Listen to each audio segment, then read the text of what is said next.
한강대교 북단 새벽 3시. 차가운 바람이 얼굴을 때렸지만 김민수는 아무것도 느껴지지 않았다. 다리 난간을 넘어 아치 위로 올라가는 그의 손이 떨렸다. 38년을 살아온 인생이 주마등처럼 스쳐 지나갔다. 여기서 끝이구나. 3억 원. 평범한 회사원인 그에게는 평생 모아도 갚을 수 없는 금액이었다. 작년 8월 20년 지기 친구 원석이가 건설업을 시작한다며 보증을 부탁했을 때만 해도 이렇게 될 줄은 몰랐다. 친구를 믿었다. 곧 사업이 잘 될 거라는 그의 말을 믿었다. 하지만 코로나가 터졌다. 건설 현장이 멈췄고 원석이는 연락이 끊겼다. 그리고 채권자들이 민수를 찾아왔다. 하루아침에 3억 원의 빚을 떠안은 그는 집도 차도 모두 잃었다. 아내는 견디다 못해 아이들을 데리고 친정으로 갔다. 죽지 마. 갑자기 들려온 목소리에 민수는 고개를 돌렸다. 난간 반대편 또 다른 남자가 서 있었다. 비슷한 나이, 비슷하게 초췌한 얼굴. 당신도? 그래, 나도 여기 왔어. 박준호였다. 그 역시 38세. 2달 전 교통사고로 아내를 잃었다. 그것도 억울하게 가해자로 몰려서. 사고 당일 아내가 운전하던 차에 술 취한 운전자가 갑자기 끼어들었다. 아내는 피하려다 중앙선을 넘었고 반대편에서 오던 트럭과 충돌했다. 하지만 블랙박스는 충격으로 파손됐고 술 취한 운전자는 자신은 관련이 없다고 발뺌했다. 목격자도 없었다. 결국 중앙선을 넘은 준호의 아내가 가해자가 됐다. 보험금은 나오지 않았고 오히려 상대방 트럭 기사의 치료비를 물어내야 했다. 6살 아들을 혼자 키우며 법정 싸움을 이어갔지만 지쳐갔다. 돈도 희망도 바닥났다. 잠깐만 기다려. 그때 사이렌 소리가 들렸다. 119구조대와 경찰이 도착했다. 누군가 신고한 모양이었다. 내려오세요. 이야기 나눠봅시다. 구조대원의 다급한 목소리. 하지만 민수는 움직이지 않았다. 준호도 마찬가지였다. 제발 가족 생각해보세요. 가족. 그 단어가 민수의 가슴을 찔렀다. 아내와 아이들. 아빠 없이 평생 빚쟁이 자식으로 살아가야 할 그들. 준호도 눈을 감았다.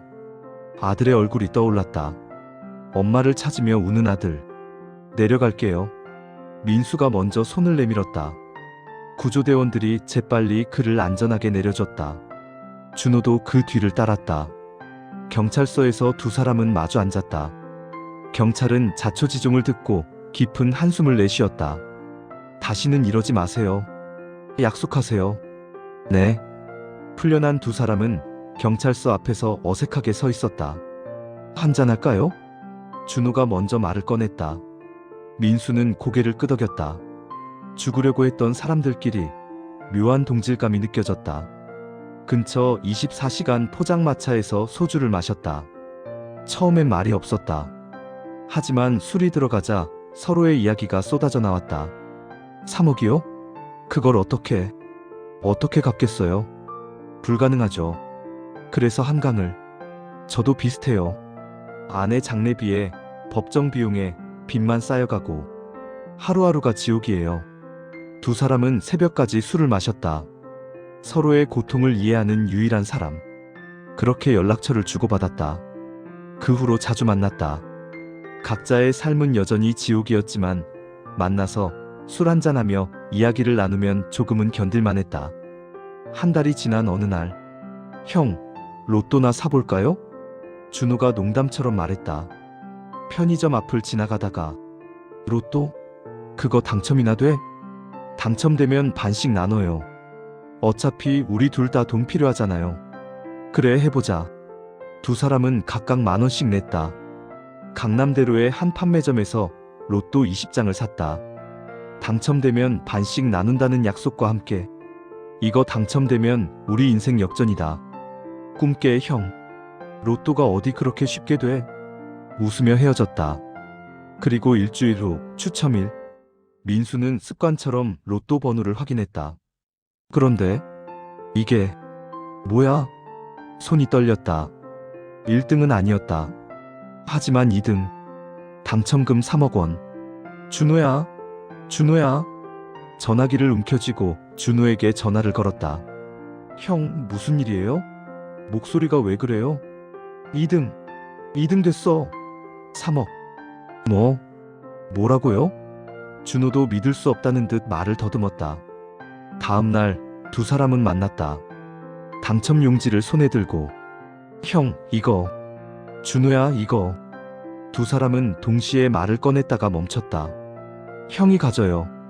아니야, 네가 가져. 형은 3억 빚이 있잖아요. 이걸로 빚부터 갚아요. 무슨 소리야? 너는 아내도 잃고 아들 혼자 키우면서 얼마나 힘들어. 너 가정부터 추스려. 형, 준호야. 두 사람은 서로를 바라봤다. 3억 원. 각자에게 절실한 돈이었다. 하지만 둘 다 상대방을 생각했다. 일단 형이 보관해요. 우리 천천히 생각해봐요. 결국 민수가 당첨 용지를 가지게 됐다. 하지만 그날 밤 민수는 잠을 이룰 수 없었다. 준호의 얼굴이 계속 떠올랐다. 아내를 잃고 억울하게 가해자로 몰려 법정 싸움을 하는 그 6살 아들을 혼자 키우는 그 내가 가질 수 없어. 민수는 편지를 쓰기 시작했다. 준호야, 이 친구야. 제발 내 마음을 받아주게나. 나야 다시 돈 벌어 빚 갚고 살아가면 되지만 자네는 상황이 나보다 좋지 않아. 아내를 그렇게 떠나보낸 것도 큰 슬픔인데 혼자 아들을 어떻게 키우려고 그러나. 우선 이 돈으로 가정을 추스르고 내일을 모색해보게나. 자네 자꾸 이러면 다시는 안 볼 걸세. 편지 속에 당첨 용지를 넣고 새벽에 영등포 대방동 준호의 집으로 갔다. 빌라 1층, 준호의 편지함에 조용히 넣었다. 다음 날 아침, 준호는 편지함에서 봉투를 발견했다. 이게 뭐야? 편지를 읽는 그의 눈에 눈물이 고였다. 형, 이 바보야. 하지만 준호도 받을 수 없었다. 그날 저녁, 준호는 답장을 썼다. 무슨 소린가, 친구. 간 사람은 간 사람이고 산 사람은 어떻게든 살아야지. 우선 이 돈으로 형 빚부터 갚게나. 나는 아직까지는 먹고 사는데 큰 지장이 없지 않은가? 우선 형 빚부터 갚고 살 길을 찾아봐야지. 빚 때문에 또 한강다리에 올라갈 건가? 그렇게 형을 잃기 싫네. 제발 이러지 말게나. 그리고 성북구 장위동 민수의 집 편지함에 당첨 용지와 함께 편지를 넣었다. 다음 날 민수가 편지를 발견했다. 이 자식이 진짜. 민수는 울먹였다. 그리고 다시 편지를 썼다. 당첨 용지를 넣어서. 이 감동의 다툼은 나흘 동안 계속됐다. 서로의 집을 오가며 당첨 용지와 편지를 주고받았다. 넷째 날 밤 소주에 취한 민수는 비틀거리며 준호의 집으로 갔다.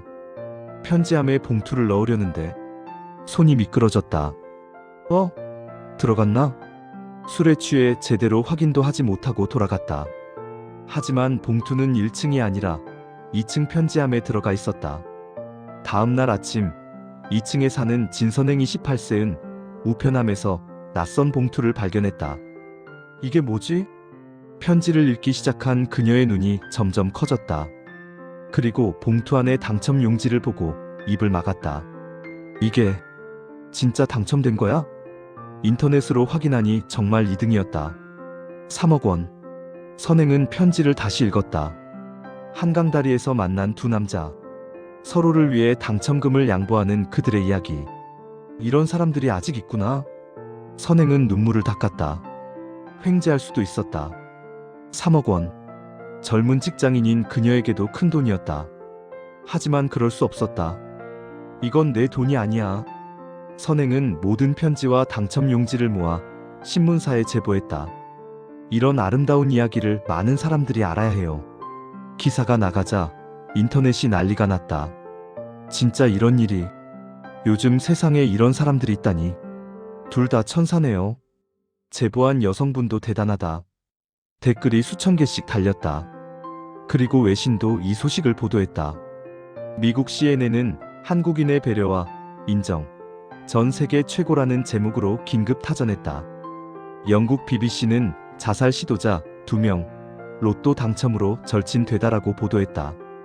일본 요미우리 신문은 두 사람의 배려, 끝은 어디인가라는 제목으로 톱기사에 올렸다. 세계가 감동했다. 그리고 국민은행이 움직였다. 이런 분들을 그냥 둘 수 없습니다. 국민은행 대외협력팀 유선한 팀장은 긴급회의를 소집했다. 김민수 씨의 3억 빚을 저희가 대신 갚아드리겠습니다. 그리고 박준호 씨 가족에게는 최고의 변호인단을 무료로 선임해드리겠습니다. 며칠 후 민수와 준호는 국민은행 본점에 초대됐다. 저희가 뭘 잘못했나요? 떨리는 목소리로 물었다. 아닙니다. 좋은 소식이 있어서 모셨습니다. 그리고 발표가 이어졌다. 민수의 3억 빚 탕감, 준호 가족을 위한 법률 지원. 두 사람은 믿을 수 없다는 표정으로 서로를 바라봤다. 이게 꿈인가? 형, 우리. 두 사람은 그 자리에서 울음을 터뜨렸다. 한 달 전 한강다리 위에서 죽으려던 두 남자가 이제 서로를 끌어안고 울고 있었다. 좋은나라운동본부 김진실 대표는 기자회견에서 말했다. 로또 당첨되면 가족끼리도 싸우는 경우가 많습니다. 하지만 이 두 분은 서로를 위해 양보했습니다. 이런 아름다운 우정을 보니 눈물이 납니다. 한 영화 제작사도 관심을 보였다. 이 감동을 영화로 만들고 싶습니다. 실제 주인공 두 분을 배우로 섭외할 계획입니다. 한 달 후 준호의 아내 사건이 재심에서 무죄 판결을 받았다. 국민은행이 선임한 변호사들이 새로운 증거를 찾아낸 것이다. 근처 상가의 CCTV에 술 취한 운전자가 끼어드는 장면이 남아 있었다. 여보, 당신 결백이 증명됐어요. 준호는 아내의 영정 앞에서 한참을 울었다. 민수는 빚에서 벗어나 새 출발을 했다. 아내와 아이들도 다시 집으로 돌아왔다. 여보, 미안해요. 당신을 믿지 못했어요. 아니야. 내가 미안해. 이제 다시 시작하자. 그리고 두 사람은 로또 당첨금 3억을 나눠 가졌다. 각자 1억 5천. 이제야 마음 편하게 나눌 수 있네. 그러게. 형도 빚 없고 나도 아내의 무죄 판결 받고. 준호야. 네, 형. 고마워. 네가 아니었으면 나 정말 한강에 떨어졌을 거야. 저도요, 형. 형이 있어서 버틸 수 있었어요. 두 사람은 웃으며 잔을 부딪혔다. 그리고 진선행에게도 좋은 일이 생겼다. 착한 행동이 알려지면서 여러 방송에 출연했고 한 대기업에서 홍보대사로 섭외했다. 저는 당연한 일을 했을 뿐인데. 아닙니다. 3억을 포기하는 게 어디 쉬운 일인가요? 1년 후 민수와 준호는 함께 작은 식당을 열었다. 민준식당. 두 사람의 이름을 딴 식당. 한강대교가 보이는 자리였다. 형, 우리 여기서 죽으려고 했던 거 기억나요? 그러게. 이제는 여기서 밥 먹으러 오는 사람들 보면서 살고 있네. 식당은 소문이 나면서 손님이 많아졌다. 그 감동 실화의 주인공들이 운영하는 식당이라는 것이 알려지면서 사장님들, 사인 좀 해주세요. 저희도 힘들 때 두 분 이야기 보고 힘 얻었어요. 민수와 준호는 손님들에게 친절하게 대했다. 그리고 가끔 힘들어 보이는 손님이 오면 몰래 밥값을 안 받았다. 형, 저 손님 혼자 오셔서 라면만 드시던데. 그래, 계산 안 받자. 우리도 힘들 때 도움 받았잖아. 역시 형. 어느 날 한 젊은 남자가 식당에 들어왔다. 얼굴이 창백하고 눈빛이 흔들렸다. 민수는 그 눈빛을 알아봤다. 1년 전 한강다리 위에서 자신이 가졌던 그 눈빛. 손님, 뭐 드릴까요? 그냥 라면이요. 알겠습니다. 민수는 준호에게 눈짓했다. 준호도 알아챘다. 라면 대신 정성스럽게 된장찌개 정식을 내왔다. 저는 라면만. 서비스입니다. 편하게 드세요. 청년은 눈물을 글썽이며 밥을 먹었다. 얼마나 굶었는지 순식간에 다 먹었다. 계산이. 오늘은 저희가 쏩니다. 네? 왜요? 민수는 청년의 어깨에 손을 얹었다. 힘든 일 있으시죠? 괜찮아요. 다 지나갑니다. 제가 경험해봐서 압니다. 청년의 눈에서 눈물이 흘렀다. 감사합니다. 정말 감사합니다. 청년이 나간 후 준호가 말했다. 형, 우리가 받은 도움을 이렇게 다시 나누는 거죠? 그래야지. 우리가 얼마나 많은 도움을 받았는데. 두 사람은 창밖의 한강대교를 바라봤다. 죽음의 달이었던 그곳이 이제는 새 삶의 시작점이 됐다. 그날 밤 민수는 집에 돌아와 아내와 아이들과 저녁을 먹었다. 아빠, 오늘 학교에서 선생님이 아빠 이야기 해주셨어. 그래? 뭐라고 하시던데? 아빠가 정말 착한 사람이래요. 친구분이랑 서로 양보해서 유명해졌다고. 아이의 반짝이는 눈을 보며 민수는 미소 지었다. 그때 뛰어내리지 않길 정말 잘했어. 준호도 집에서 아들과 저녁을 먹었다. 아빠, 오늘 유치원에서 친구가 장난감을 빌려달라고 했는데 제가 빌려줬어요. 오, 우리 아들 착하네. 아빠처럼요. 선생님이 아빠는 착한 사람이라고 했어요. 준호는 아들을 꼭 안았다. 여보, 보고 있어요? 우리 아들 잘 키우고 있어요. 당신 결백도 증명했고요. 이제 행복하게 살게요. 그렇게 시간이 흘렀다. 민수와 준호의 식당은 번창했고 두 사람은 번 돈으로 어려운 사람들을 도왔다. 장학금도 만들었다. 한강희망장학금. 한강다리에서 희망을 찾은 두 사람의 이야기를 담은 장학금이었다. 매년 경제적으로 어렵지만 꿈을 포기하지 않는 학생 10명에게 장학금을 줬다. 그리고 5년 후 영화도 개봉됐다. 한강의 기적. 실화를 바탕으로 한 영화는 개봉과 동시에 1위를 차지했다. 관객 500만을 넘겼다. 시사회에 참석한 민수와 준호는 스크린에 비친 자신들의 이야기를 보며 눈물을 흘렸다. 형, 우리 정말 이렇게까지 유명해질 줄 몰랐죠? 그러게. 그냥 살고 싶어서 발버둥 쳤을 뿐인데. 형, 그때 한강다리에서 형을 만난 게 제 인생 최고의 행운이었어요. 나도 그래. 네가 아니었으면. 두 사람은 더 이상 말하지 않았다. 그저 서로의 손을 꼭 잡았다. 영화가 끝나고 관객들이 박수를 쳤다. 기립박수였다. 무대에 오른 민수와 준호에게 한 기자가 물었다. 두 분께 로또보다 더 큰 행운이 뭐였나요? 민수가 준호를 보며 대답했다. 이 친구를 만난 겁니다. 한강다리에서 죽으려고 했던 그날, 이 친구를 만난 게 제 인생 최고의 로또였습니다. 준호도 고개를 끄덕였다. 저도요. 혼자였으면 못 버텼을 겁니다. 형이 있어서 살 수 있었어요. 관객들은 다시 한번 박수를 쳤다. 그날 밤 두 사람은 한강대교를 찾았다. 그날 밤 그 자리. 형, 여기 서 있으니까 감회가 새롭네요. 그러게. 5년 전 이맘때였지. 형, 그때 뛰어내렸으면 어땠을까요? 생각하기도 싫어. 이 모든 걸 놓칠 뻔했잖아. 다리 밑으로 한강물이 흐르고 있었다. 하지만 이제 그 물은 죽음이 아니라 생명처럼 보였다. 계속 흐르면서 새로워지는. 형, 우리 100살까지 삽시다.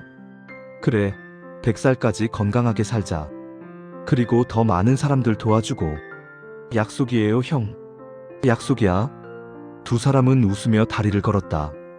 죽음의 다리가 아니라 삶의 다리를. 절망의 다리가 아니라 희망의 다리를. 그리고 그들 뒤로 한강의 야경이 아름답게 펼쳐져 있었다. 세상은 아직 살만했다. 힘들어도 아파도 포기하지 않으면 기적이 일어날 수 있었다. 그리고 그 기적은 거창한 게 아니라 옆에 있는 한 사람의 따뜻한 마음에서 시작되는 것이었다. 민수와 준호가 증명했다. 세상은 아직 희망이 있다고. 사람은 아직 아름답다고. 한강다리 위에서 시작된 그들의 기적은 이제 수많은 사람들에게 희망의 메시지가 되어 퍼져나가고 있었다. 포기하지 마라. 옆을 보라. 당신 곁에도 기적이 있을 것이다.